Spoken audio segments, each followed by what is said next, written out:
चॉकलेटनीच कीड लागते ही एकतर मिसकन्सेप्शन आहे.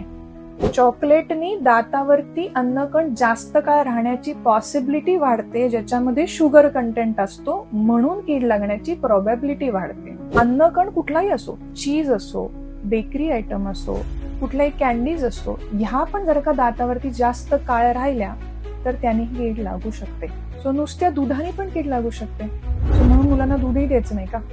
कीड ही मेजरली 4 फॅक्टरनी लागते, ज्याच्यामध्ये दात, तोंडामध्ये असलेली सलायवा, ज्याच्यामध्ये भरपूर पद्धतीचे बॅक्टेरिया असतात. तिसरी गोष्ट आपण खाणारं फूड आणि चौथी गोष्ट हा टाइम. सो जर का हे 4 फॅक्टर्स असतील तरच कीड लागते आणि ह्याच्यातला एकही फॅक्टर जर का मिसिंग असेल तर कीड लागत नाही. ह्या 4 गोष्टींकडे जर का आपण लक्ष देऊ शकलो तर we can absolutely prevent the decay. कीड फ्री आपण राहू शकतो आणि ही कन्सेप्ट आहे ना, ही फार डिफिकल्ट नाहीये.